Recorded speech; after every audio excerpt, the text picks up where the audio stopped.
Habang pila ng mga pasahero, patawid po ng Leyte papunta ng Siargao at Dinagat Island nasa labas ng port sa Surigao City.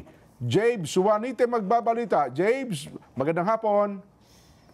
Maradyaw na hapon, Jen at Nelson, habang pila ng mga pasahero patawid ng Leyte, Siargao at Dinagat Island ang nasa labas ng port sa Surigao City.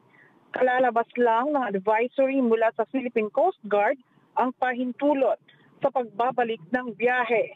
Daan-daang pasahero ang pumila para makakuha ng tiket, maging ang mga sasakyan at cargos ay nasa labas din ng port naghihintay para makasakay ng ferry patawid.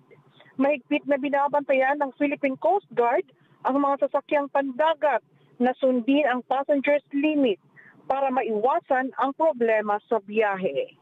Mula dito sa Surigao del Norte, James Juanite para sa Ganang Mamamayan. James, ba't sila nasa labas? Ayaw pumasok.